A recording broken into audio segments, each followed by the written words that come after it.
We started this text last week. It was actually right after Ojagiri Purnima, and as I was listening to my own lecture, and I'm doing that as a tapas to see how I can improve myself. I realized that I had said new moon. I don't think it's that's I meant to say blue moon because it was a blue moon, but I said new moon. So it was it was full moon or blue moon last week. That's where we started.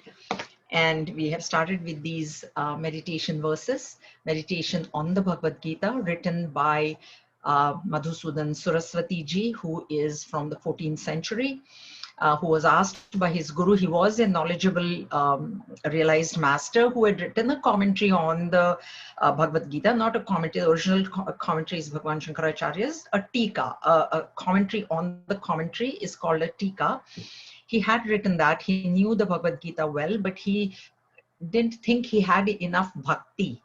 And when he approached his guru, the guru said, you have to meditate on the Gita and write verses in praise of the Bhagavad Gita to develop this bhakti, which he did. And therefore, I told you these 9 verses are not a part of the Mahabharata, but they have now come to be a part of the Bhagavad Gita. And any studies of the Bhagavad Gita, we chant these verses before starting the study of Bhagavad Gita. So we are trying to understand these verses. Last time we saw 5 verses. The first one in praise of the mother herself. And who is this mother? She is Bhagavad Gita, not any other Gita. And she is the remover of this samsara. Bhavat Veshinim. Vesha, not hatred. It means hate, but this is not in the meaning of hatred. It is in the meaning of removing, negating, falsifying, etc. And who said this, who told this Bhagavad Gita is Narayan Bhagwan himself. So we must have the faith that these this Bhagavad Gita, this 700 verses, was spoken by Bhagwan himself. And why did he speak? To enlighten Partha, who is the son of Pritha. And here Partha only means Arjun, though the general word Partha would mean all the Pandavas, because they're the son of Pritha, who Pritha is another name for Kunti, and the reason is because her father's name was Prithu. So that's why she was Pritha, and her children were Parthas. And this was written by Bhagwan Ved Vyasa, who was a Puran, ancient Muni. And in the middle of Mahabharata, we saw it was in the text itself, it appears in the middle of the text. It was told in between the 2 armies, and it was also told on the 10th day, which details we will see later. So the war went on for 18 days, and it was actually told on the 10th day. So that also is the Madhya, in the middle of Mahabharata war. And what does she do? She rains the nectar of Advaita. Advaita Amrita Varshanim. The nectar of Advaita philosophy she rains. And Bhagavatim Ashta, she has 18 adhyayas, 18 chapters, and I told you the importance of 18. 1 representing the supreme reality, 8 representing the Ashtada Prakriti of the Lord, means this entire material world. So as long as we can earn in the material world, we can, it's okay, that's not a problem. But always keep Bhagwan with you, acknowledging his grace. So acknowledging, thanking those who have helped us reach that position. So it could be our teachers, our parents, etc., etc. So as long as we keep that 1 with the 8, then it becomes 9, which is a whole integer. You multiply 9 any number of times, what remains is 9. What comes is 9. 9 times 2 is 18, 27, whatever, that will add up to 9. If you remove the 1 and if you keep 8, when you multiply your wealth without the acknowledgement of the presence of the Lord, it reduces. 8 times 2 is 16, which becomes 7. 8 times 3 is 24, which becomes 6. So that is the importance of 18. I told you there are 18 Puranas. The war went on for 18 days. There were 18 divisions. There are 108 Upanishads, known Upanishads. So that again is 18. So 18 is a very important number in Hindu philosophy. The next verse is praising Bhagwan Ved Vyas, who is Vishala Buddha, who is very intelligent. Vishal is big, and big intellect means very intelligent, and his eyes are like full bloomed lotus, means very beautiful eyes. Yenatva, what did he do? He took the oil of Mahabharata. This Bharata Taila, Bharata means Mahabharata. He took the oil of Mahabharata and he lit the lamp of knowledge. And the reason that the, excuse me, Mahabharata is compared to the oil is because they say that there is no situation in the Mahabharata which will happen in our life. So whatever situation that happens in this world right now is in the Mahabharata.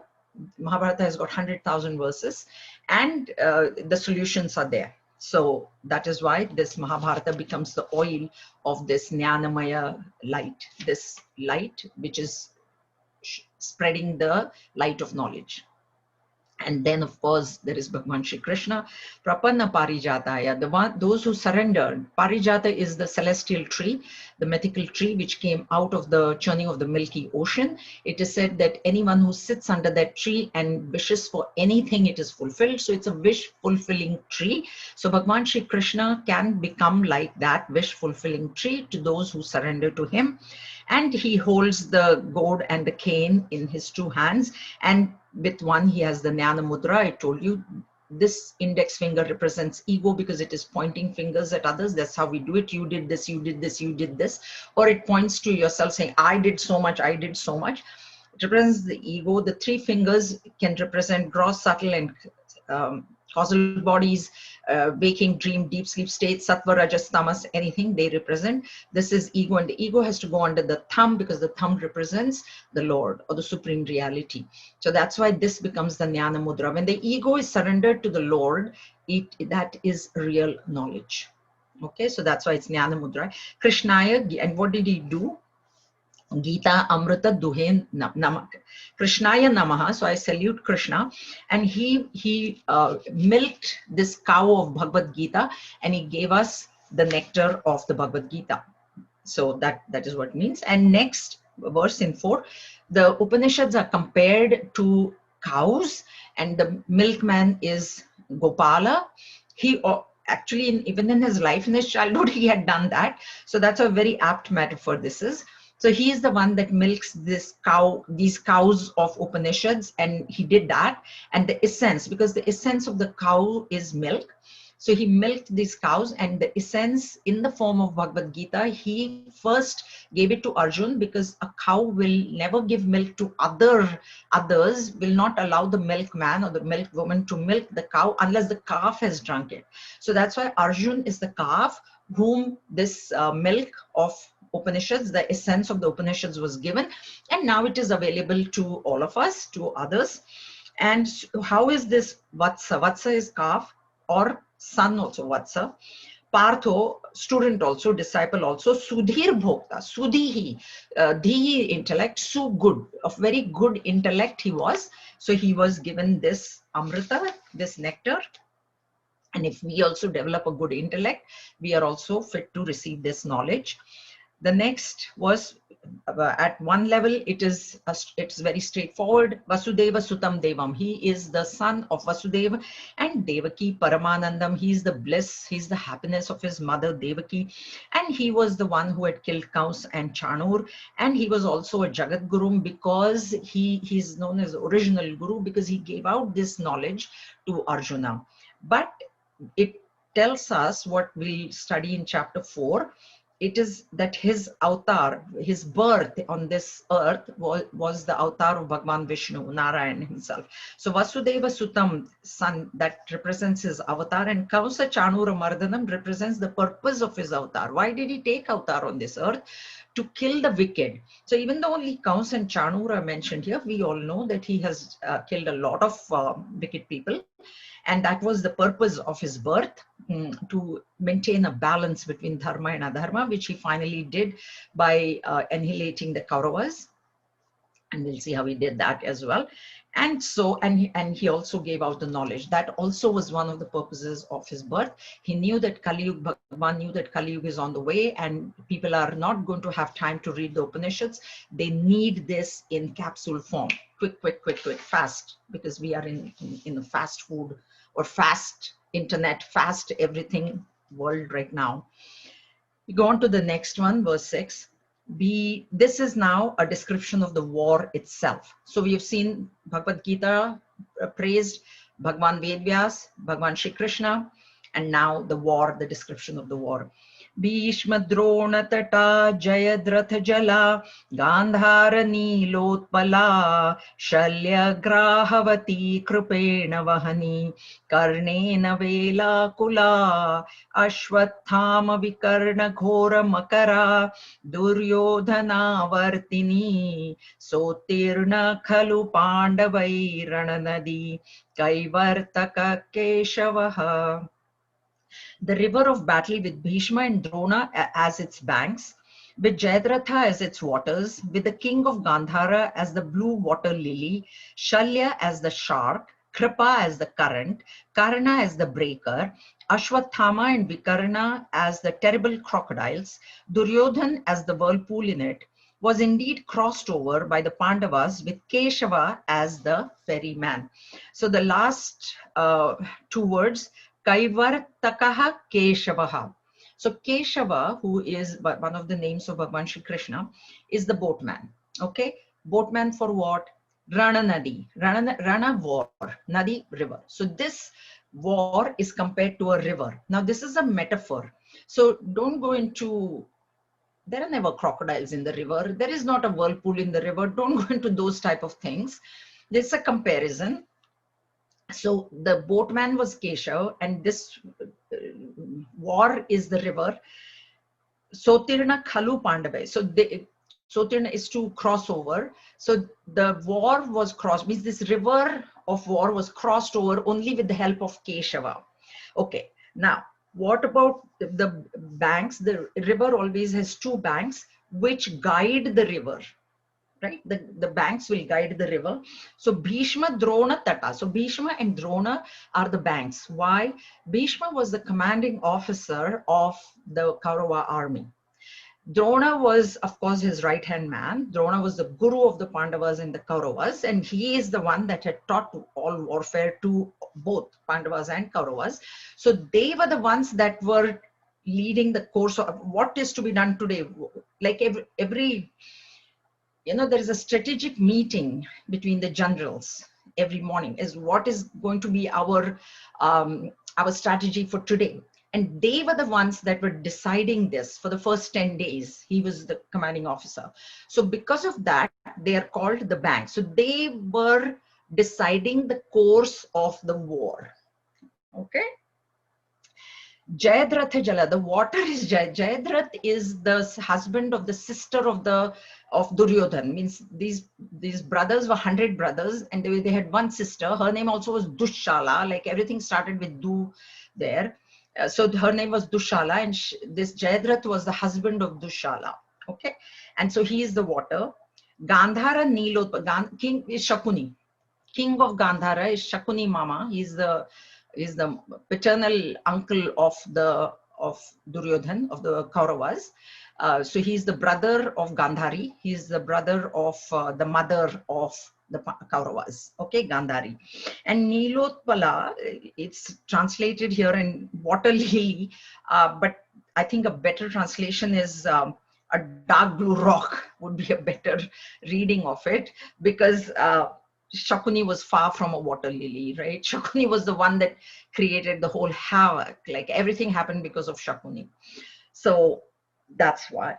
Shalya Grahavati Krupena. So this crocodile, there is Shalya. Shalya is the shark. That's why I told you there are no sharks also. I don't think there are in the rivers. There are no sharks. They're all in the ocean.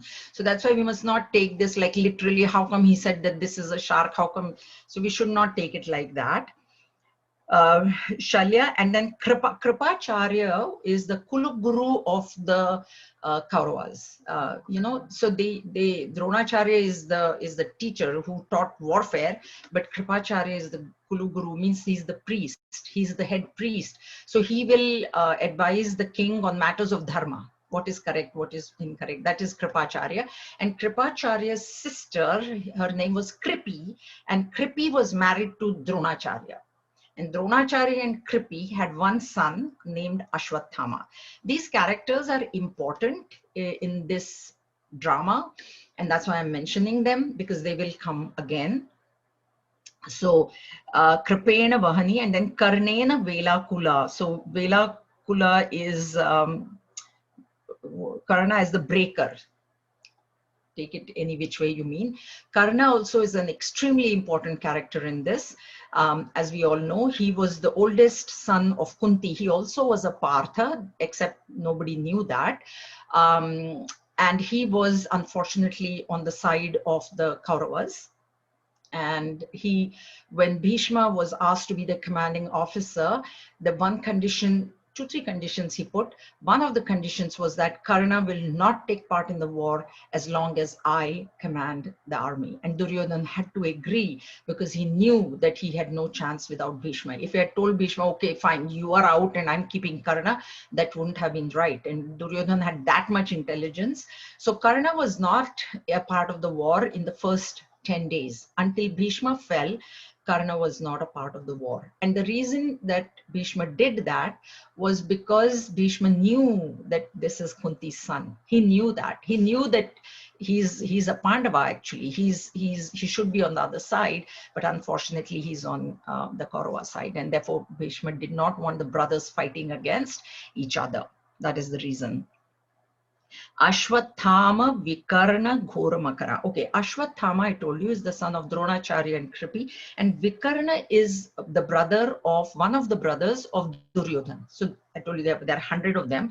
Vikarna. Now, Vikarna name is important. It will be mentioned again in chapter 1. And the reason that he gets even a mention in the Bhagavad Gita is because he was the only one of the 100 brothers who had the guts to oppose Duryodhana when he was derobing Draupadi. When Dushasan was asked to bring Draupadi into the court and derobe her, he was the only one who told his older brother, what you're doing is not right. So just for that one thing, very noble thing he did. He had the courage, nobody had the courage to tell Duryodhana anything, but he did. Even the father couldn't say anything, but he did. So that's why he gets mentioned. They are Ghora Makara is crocodiles, and Duryodhan is the whirlpool, because Duryodhan was the main character on the Kaurava side. It was mainly because of Duryodhan that this whole war was taking place. So he was like a whirlpool taking everybody in. Now, the point here is that how come Keshava is the boatman? How is it that Keshava, Bhagavan Shri Krishna took the Pandavas to victory, took the Pandavas through this war? And this entails all the stories, beautiful stories of how, with the help of Krishna, the Pandavas were able to overcome all these powerful people. So how many of you know all the stories? Is there someone who doesn't know? Then I will tell. Tell? Okay. It's beautiful. It's a very beautiful portion. But if everybody thinks, oh, I know that, so then I can move ahead. So what is the Please go ahead and tell. Jayaji want to listen again. Thank you. Okay. All right. So the point here is, now let's start with Bhishma. That is the first name. How did Keshava, how did the boatman overcome Bhishma?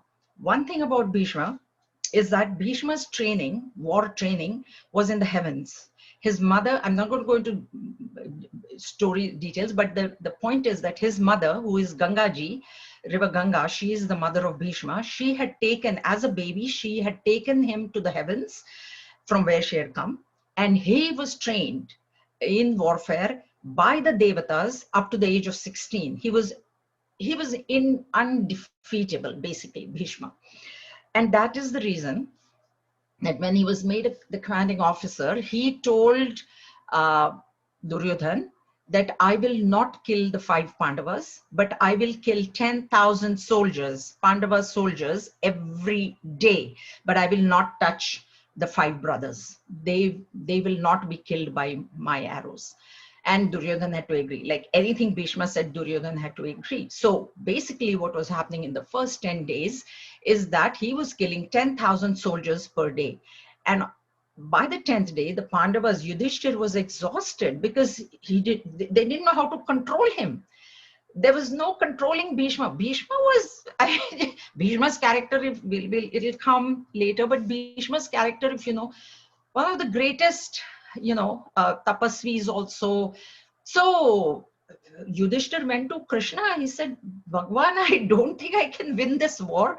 As long as Bhishma is there, we cannot win the war. And Bhishma also had a boon from his father. Ichha Marani means he decided when he is going to die. This is what his father had given him, his the boon, that you will decide the time and place of your own death. So unless he himself wills his own death, who will kill him? How can he be killed? So they go to, Yudhishthir goes to Krishna. He says, I don't think this is possible. 9 days have gone by. We are now coming on to the 10th day, and there's no stopping Bhishma. But one thing that had happened in Bhishma's past, Bhishma also had given a boon to a princess many, many years ago. Her name was Amba. I'm not going to go into that story, but I'm just going to tell you that this Amba, she was a princess. She wanted to marry Bhishma for whatever reason. And Bhishma said, I cannot marry you because that is my vow. That is the vow that I have taken, that I will not ever get married. That is another story. So forget that. So, there's no time to go into all those stories. Anyway, and then he tells Amba that you can ask for anything other than marriage, and I will grant it to you. And she says, then I want your death. And he says, Tathastu, you will have my death. You will be the cause of my death. Then no problem, but I cannot marry you. And then Amba goes away into the forest and she starts doing tapas, ghor tapas. She does penance, and she drops one body and she comes in another body and another body, because many years go by. Bhishma is the oldest. He was almost, I think, 200 years old or something during this war. So this Amba goes through many, many, many births, and every birth she remembers the purpose of her birth, that I have to be the cause. I have to kill Bhishma, and this is why I'm living, and this is why I'm doing all this tapas.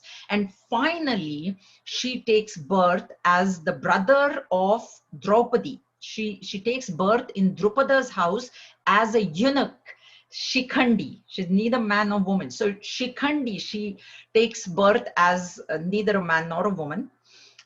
And this Shikhandi is a great warrior. Because he's also born in a Kshatriya family. Drupada was the king. So he is a great warrior of his own, but he's a eunuch. Now he is also on the Pandava side, because Draupadi's family, Draupadi's other brother, Drishtadyumna, was the commanding officer of the Pandavas. So they were all on the Pandava side. So Shikhandi also is there. Now this story, the other vow that Bhishma also had taken is that I will never fight a woman. I will never raise arms against a woman. That was another of his principles. And Krishna is the only one who knew all this. No? Krishna will say later that I know the past. This is what Bhagwan is, the one who knows the past, present, and future. So only Bhagwan, how will Yudhishthir know? This happened many, many years ago. The Pandavas, these are very young children as compared to Bhishma. So they wouldn't know all this past in Bhishma's life, but Bhagwan knew. So Bhagwan tells Yudhishthir, the only way you can overpower him is put a woman in front of him. But the problem for Yudhishthir is, in this Dharma Yuddha, in this war, they could never use women. Draupadi says, okay, I will go, I will fight, because she was very keen on that the Kauravas get defeated. But Yudhishthir says, no, I cannot put a woman. Then Bhagwan says, Shikhandi you put in front. In front of Bhishma, you put Shikhandi. He will recognize her as being Amba. He will remember the boon that he has given Amba, and he will surrender. This is why Bhagwan Krishna. That's why Kaivartaka Keshava. So next day, they put Shikhandi right in front of Bhishma. Right behind Shikhandi is Arjun, because Shikhandi is, no matter how powerful he is, Bhishma is Bhishma. But the minute he sees Shikhandi, he recognizes her to be Amba. He says, no, she's a woman. I cannot fight her. He lays his arms down. And then Bhagwan says to Arjun, now you have him. Now just. So this is how he helps overcome Bhishma. Because Bhishma was, that is, Dhritarashtra's whole thing was not on his son. His confidence was only in Bhishma. He knew that as long as Bhishma is there fighting, No, the Kaurav army was undefeatable because of Bhishma. They couldn't have defeated him. But this is how Bhagwan Krishna helped in overcoming Bhishma. So that's why Kaivartaka Keshavaha. Drona. Drona was Pandava's teacher. So he knew all the tricks. Drona was the one that made that Chakravyu, that battle formation on the first day. Now, how to get, because even after Bhishma fell, Drona was fighting. Now, what to do with Drona? But Drona had one weakness. This is how one weakness can, really bring you down. And the weakness was he was very attached to his son Ashwathama. It was attachment as opposed to love. He was extremely attached to Ashwathama. It was almost like, we read stories where the Rakshasa's pranas were in the parrot. So the prince is told, go kill the parrot and this Rakshasa will be overcome. His pranas were in his son, Ashwathama, Drona's. That was the weakness he had. Who would know this? Bhagwan Shri Krishna knows everything. So he calls, again, Yudhishthir was constantly going to Krishna, what to do tomorrow, right? So they said, now Drona, Bhishma, okay, we have overcome Bhishma. What about Drona? How do we overcome him? So he calls Bhim and he tells Bhim there is an elephant in the forest named Ashwathama. The elephant's name was Ashwathama. He tells Bhim to go kill him. Bhima is said to have the power of 20 elephants. That is what Bhima's power was. And so killing one elephant was like killing a fly for him.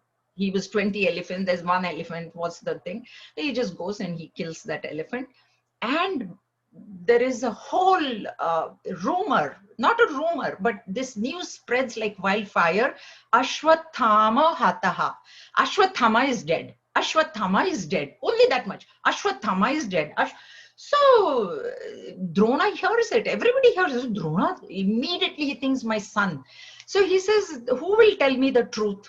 How do I, because anybody says, yes, Ashwathama is dead. Ashwathama is dead. Ashwathama is dead. So he says, Yudhishthir is the only one that will tell me, because Yudhishthir's one thing was he never spoke a lie in his life.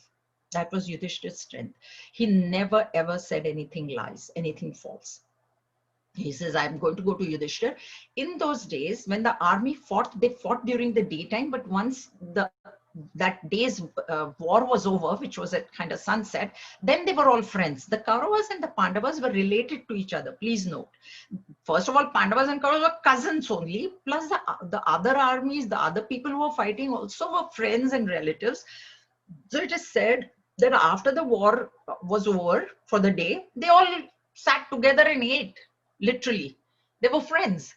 And then in the morning when the war began, they went on the Pandava side, they went on the Kaurava side, and they started fighting. This is how it was. So Drona goes to Yudhishthir. He says, you're the only one that can tell me. And Yudhishthir also has heard this thing, because everybody has heard, but nobody is sure whether it's a human being or an animal or the elephant. So Yudhishthir says, Ashwathamo hataha narova kunjarova. He says that. I don't know if it is a nara, if it is a human being, or kunjara is elephant, or an elephant. But this first two words, Ashwathama hata, only when Yudhishthir utters, Drona's 90% of he's finished, like he's dead inside, because that's the kind of attachment he had to his son. And when he says Narova Kunjarova, the other two words, outside the tent, Bhagwan makes sure that there is a lot of noise. So as it is first two words only, Dronacharya is, he's become very nervous. You know how you suddenly, your blood pressure just drops in modern language, suddenly you've become, so he doesn't even hear the next two words. He says, my son is dead. He lays down the arms. He's finished. Attachment will do that to you. That is one lesson, one takeaway, that when you get that, you cannot get too attached even to your own son. And then Dronacharya was very easy to overcome. So they kill Dronacharya. So this is how this thing. Jayadratha is the brother-in-law, and Jayadratha makes a huge mistake because he kills Abhimanyu, the son of Arjun, from the back. See, that was not the rules of the war. They had rules of engagement. A foot soldier could only fight a foot soldier. A one in a chariot could fight the one in the chariot. One on a horse only fought with one on the horse. Like the horseman did not fight with somebody on the elephant. The horseman did not fight with somebody in the chariot. So those rules of engagement were there, and nobody should be shooting arrows from the back. So you have to be face to fight. So these rules of engagement were there, and this rule Jayadratha breaks. Our Abhimanyu is a young boy, and this Dronacharya on the second day, he makes this battle formation, and a battle formation which only Arjun knew how to break, how to go in and how to come out. Only, and Dronacharya knows that because he is the teacher. So he tells Duryodhan that you have to keep Arjun engaged somewhere far away. That's your job. You keep him engaged. I'm going to make this battle formation, and the Pandava army is bound to lose because nobody knows how to break this. None of the other brothers know how to break this battle formation. So Arjuna is taken far away. You know, far away means fighting. He goes away, and this battle formation is formed here. And Yudhishthira doesn't know. Yudhishthira doesn't know how to break it. So that time Abhimanyu comes and says, I know how to go in, because when he was in the womb of Subhadra, his mother, Bhagwan Krishna was explaining to Subhadra how to break that battle formation. And he, as a fetus, he had heard it and he had remembered. The problem though was when Bhagwan explains how to go in, suddenly he realizes that Subhadra is asleep. So he stops. He doesn't say how to come out, because Subhadra slept halfway through. She gets bored and she sleeps. So Abhimanyu says, I know how to break this battle formation and I'm going to go in. So nobody knows that he knows how to go in but not come out. And he gets trapped inside. He goes in successfully. He gets trapped inside and he's fighting. He's also a very brave warrior. He's fighting this thing, but Jayadratha comes from the back and kills him. That Arjun, when he hears, Arjun loses it. He says, no, unless I kill Jayadratha today within 24 hours before sunset, I'm myself entering the funeral pyre. So Duryodhan, it became very easy for Duryodhan. So they hide Jayadratha. They say, you just stay in hiding, because if Arjun can't find you and the sun goes down, Arjun has to enter the funeral pyre, and he will enter, because that is his vow, that I will enter the fire if I don't kill Jayadratha before sunset. Now what to do? Because Jayadratha, they hide him very well.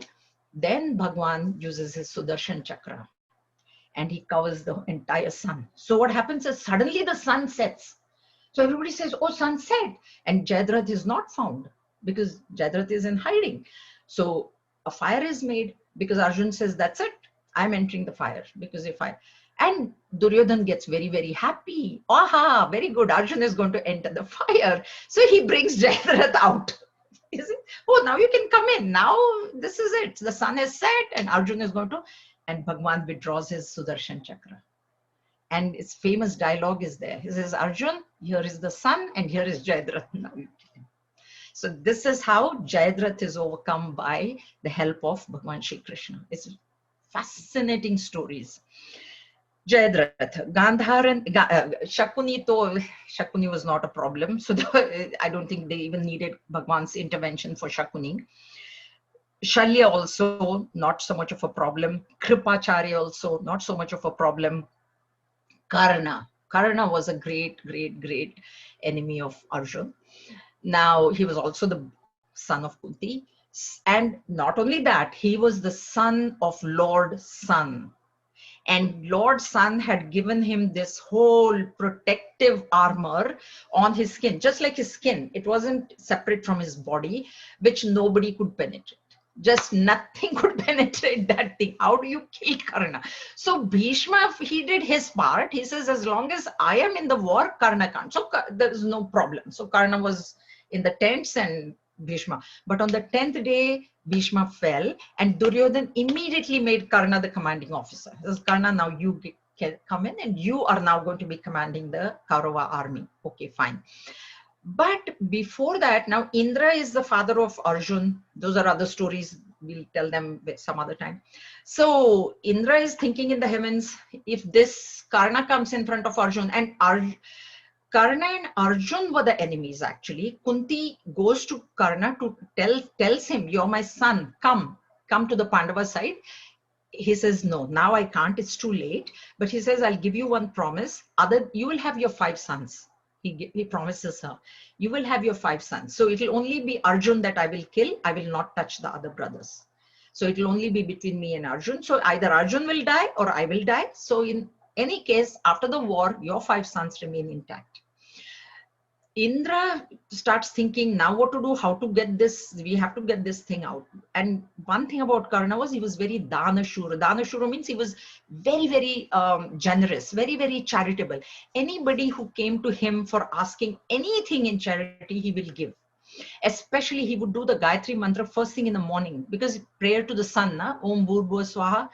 Every morning before sunrise, he will go to the river and he will offer water and he will pray to the sun god, because he had that affinity with the sun god. And after his prayer, whoever was standing there asking for whatever that they wanted, he will give.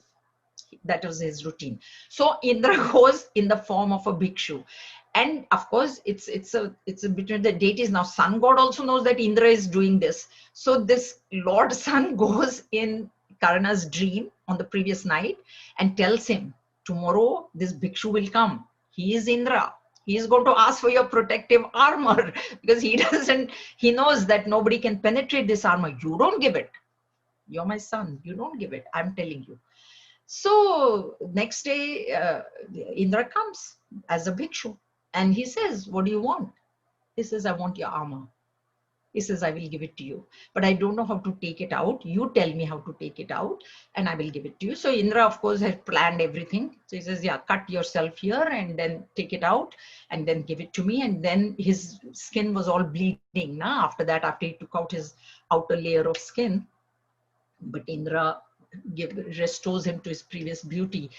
And in return, Indra gives him his own Shakti Astra. There is one Astra, one weapon of Indra's, a very, very powerful Astra. He says, I will give you this in return because you have given me what I wanted. I give you this, but the only condition with this weapon is that you can use it only once.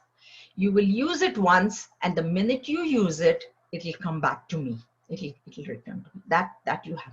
So Karna is happy. He says, I will keep this and I will use it against Arjun. So he keeps it. Okay, so this is what happens. Now, on the 11th day, Karna is commanding officer, and his promises that he will only fight with Arjun. He doesn't, others were, they were not even in the picture, the others. So but Karna also in his previous days, he also had a curse. He was cursed by his teacher, one of his teachers whom he had misrepresented to, he had lied. So he said, at the time of the final battle, the most important battle in your life, your wheel is going to get stuck. Your chariot wheel will get stuck, he says. That was the curse. So when it comes to in front of Arjun, when the fight begins between him and Arjun, that's what happens. His wheel gets stuck in the dirt, in the mud. Now with the wheel stuck, he cannot. So he gets down from the chariot and he's trying to pull the wheel out. So Bhagwan Krishna, because now he's on the ground, and Bhagwan says to Arjun, shoot him, kill him now. This is your chance. And Karna immediately looks and says, but Bhagwan, that is not dharma. See, I told you, the one in the chariot only can fight one in the chariot. The one in the chariot cannot fight the one on the ground. So Karna knows all those rules from engagement, he knows. So he says, but this is not fair. I am on the ground and Arjun is in the chariot. Arjun cannot shoot at me. And Arjun says the same thing, because Arjun also knows the rules. So Arjun says, yeah, Bhagwan, that is not correct. I am in the chariot, he's not. That time, Krishna opens his mouth. See, one promise only that Bhagwan had given Arjun is that I will not raise any weapons. I will not take any weapon in my hand. But he had not said, I will not speak, I will not do this, that, and the other. So then he asks Karna, he says, you're talking of dharma now? Where was dharma when Draupadi was being derobed? Where was dharma when you asked Draupadi to take another husband? Where was dharma when they put the dice, the wrong, dice? Where were you? Why did you not that time open your mouth that Duryodhan, this is not dharma? And now you're talking of dharma. So he tells Arjun, it's not dharma now. Now no dharma. Now you do it. But even then, the glory of Karna is such that what apparently he would do, he would shoot one arrow, and his arrows were so powerful that Arjuna's chariot would shake. By the time Arjun steadied his chariot, in that time he was trying to pull the wheel out. That much time he would get. He would shoot an arrow. By the time Arjun had to steady himself before he could shoot an arrow back, he was trying to pull. But in any case, finally, this is how then Karna was overcome, because he didn't have that protective armor. And when he then Arjun, and then he was on the ground because of that. And then Karna's character is very, very noble. He is the only character in Mahabharata whom Bhagwan himself has given Agni. The last fire that is given to Karna, Bhagwan did it himself, to nobody else. Bhagwan has done that. That is the greatness of Karna. Okay, but this is how Bhagwan helped Pandavas overcome Karna. Ashwathama, yes. So Dronacharya fell, and then Ashwathama was okay. Ashwathama was not all that this thing. So, but Ashwathama, what happens with Ashwathama is Ashwathama gets very angry. So when Dronacharya is killed, he finds out what happened, and nothing had happened to him. Nobody had done anything to him. So he actually is said to have Abhimanyu's wife Uttara was pregnant at this time. So Arjuna's grandchild was about to be born, and Ashwathama has the Brahmastra, which is a very powerful weapon. He shoots that at the baby, at the fetus.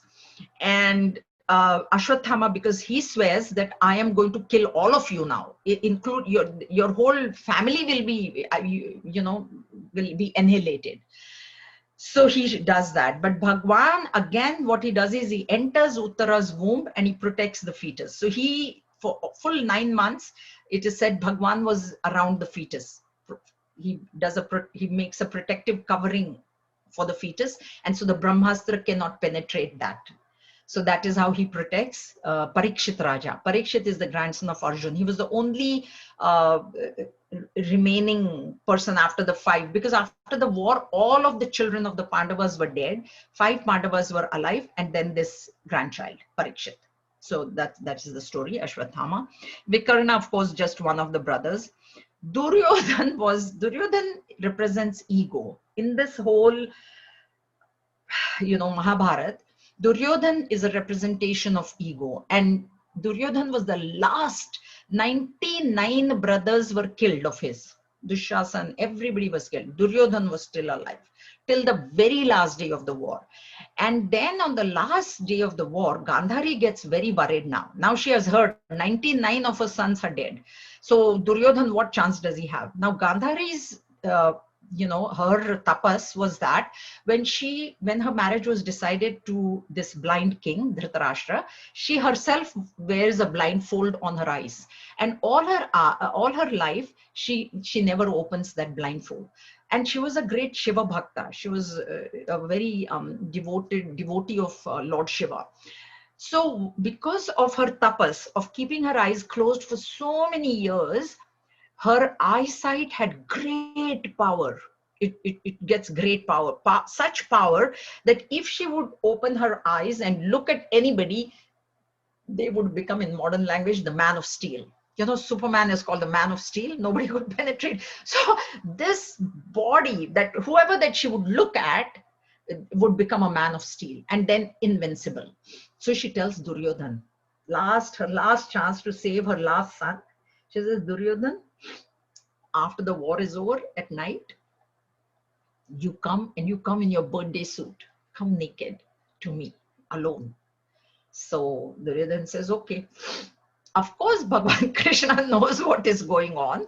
So Duryodhana is walking to his mother's tent, and Bhagavan is smiling, standing in front of them. He says, where are you going? Oh, I'm going to go to my mom. He says, Ari, but you're a grown man. Shame, shame. So what if she's your mother? You can't go naked. You're a man. Duryodhana, Manda Buddhi. Duryodhana, he says, what should I do? He says, no, you should at least cover your thighs now, Baba. It's okay, your chest and all, that is okay, you know, but what, full naked mother? What if she's your mother? You are a grown man, you are so old. You can't go like that. That's shame, shame. That's shame, shame. So he says, okay, he said, you cover your waist, and then you go, no problem. So he covers his waist and he goes and he says, mother, I have come. So she opens her eyes, and the minute she sees him, she knows, oh Lord. She says, what a big mistake you have made, Duryodhan, because now what has happened is her eyes have not fallen on his thighs. He has covered his waist, so he is not. And she knows that Bhagwan did it, and therefore she curses Bhagwan. She actually curses Krishna, that just as all my children you have killed. She blames Krishna for the war. She says, you killed all my 100 children. Your whole clan also will be destroyed. Therefore, we see later on that Bhagwan himself destroys his own Yadu clan. So she curses Bhagwan because and that's it. She had opened once, gone. She closes, she says, Duryodhan, you've made a mistake. This is it. This is the end. So then when it comes to the fight between Bhim and Duryodhan, Duryodhan is a man of steel. The rest of his body is made of steel. So no matter where Bhim hits him, nothing happens to him. And then Bhim is looking at Krishna. Everybody is there. Only these two are fighting because nobody else could interfere. And then Bhim starts looking at Krishna. What is going on? No matter where I hit him, his hands, his chest, his head, nothing is happening to him. Then Krishna points towards the thigh, his own thigh. He says, thigh. Then he breaks his thighs. And that's how he overcomes Duryodhan. And Duryodhan is the last character to die. And therefore it's ego. That's why the takeaway is our ego is the strongest. So it is extremely difficult to overcome the ego. And so this is how Duryodhana Vartini. So this is how Bhagwan Shri Krishna became the boatman to help the Pandavas cross over this river of the war. Okay, there are many stories. I will read the next one, next verse, and then if there are any questions, we'll at least read this. So next time we can start with this. पाराशर्यवचः सरोजममलं गीतार्थगन्धोत्कटं नानाख्यानककेसरं हरिकथा सम्बोधनाबोधितं लोके सज्जन षट्पदैरहरः पेपीयमानं मुदा भूयाद् भारत पङ्कजं कलिमल प्रध्वंसि न श्रेयसे. May the spotless lotus of the Mahabharata, growing in the waters of the words of Parashara's son Vyasa, having for its sweet and pleasant fragrance the significance of the Gita, with many narratives as its inner soft petals, fully blossomed by the stories of Hari, and joyously drunk day after day by the six-footed honeybees, the good in the world be productive of the supreme good to us who are eager to destroy and safely come out of the inner imperfections of the Iron Age. So this is the result. What is the result that we will get from studying Bhagavad Gita? Bharata Bhuyat Bharata Pankajam Kalimala Pradvamsina. So this Gita or this Mahabharat or these stories, what are they? They are Kali Mala Pradvamsina. Pradvamsina is to destroy. Pradvamsa is destroy, kill. In this, and what do they destroy? They destroy the mala of the Kali Yuga. The Kali Yuga is considered as the Iron Age. So mala is dirt. They will destroy. I told you it is coming. Bhagavad Gita, Mahabharata. This war happened towards the end of the Dwapara Yuga, and Kali Yuga was about to begin, and Bhagwan knew that. So what will this Gita do? In Kali, it will help people purify. So Kali Mala Pradhausa. Bharata Pankajam. Bharata again here is Mahabharata. Pankajam is lotus. This is the lotus of Mahabharata. This Mahabharata lotus will help destroy the dirt in the Kali Yuga, and it will give Shreyas. Now this Shreyas has Shreyas, Shreya Pray Vivek. So Shreya is good.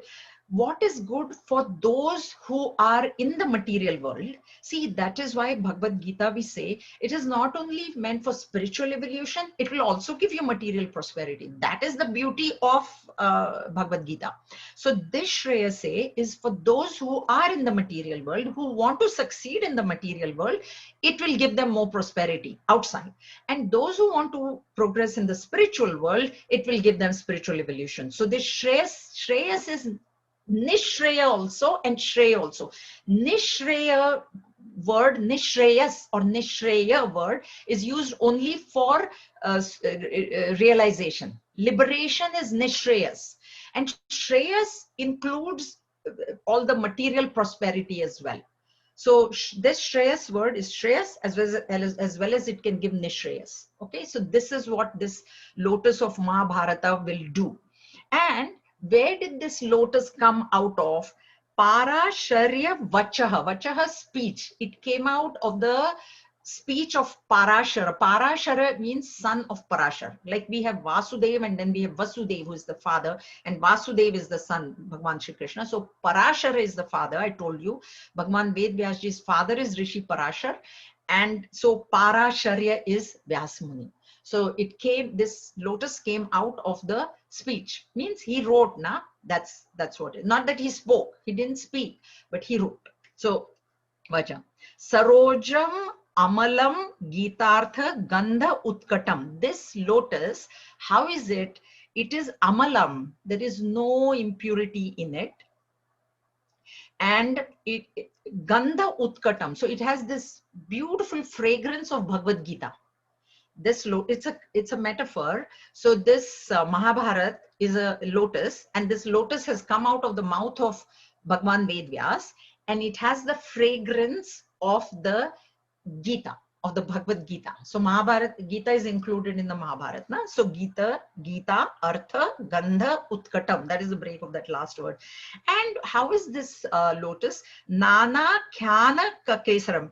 Nana Akhyana Kakesaram. Kakesaram, petals. It has this petals of Akhyana stories. Now, how many stories I told you? That is not even like a drop on the of the ocean. It is like there are these huge amounts of stories, and there are stories in Mahabharata. Very, very interesting. So these petals, Kakesar is petals, the petals are all these stories. And these are stories of Hari Katha. They are stories of the Lord, Hari. So these Hari Katha, Sambodhana Bodhitam. So these are the narratives of this Mahabharata. And then who are drinking this? Loke Sajjana. Sajjana, good people, noble people. They are the ones that are listening to Mahabharata, listening to Bhagavad Gita. So, and Padair Hara means those who have 6 feet. Now, this doesn't mean that there are people who have 6 feet. What it is referring to is the bee. The bee has 6 legs, and just as the bee goes in deep into the lotus to get the nectar, these noble people also, they go diving deep into the Bhagavad Gita to get the essence. I'll tell you one thing, Bhagavad Gita is studied for many reasons. Some people are studying it only for the grammar. Some people are studying it only for the sandhis in it. Some people are studying it only for the samas in it. So, some people are studying it so that they can teach, so that they can earn a living. We have to study it with the philosophy in mind. So we appreciate the sandhis and the samasis and the grammar and the perfection in language, but what we are actually going for is the philosophy. So that's why if there is a little bit of in the meter, this pronunciation, etc., people are so they are very particular about pronunciation.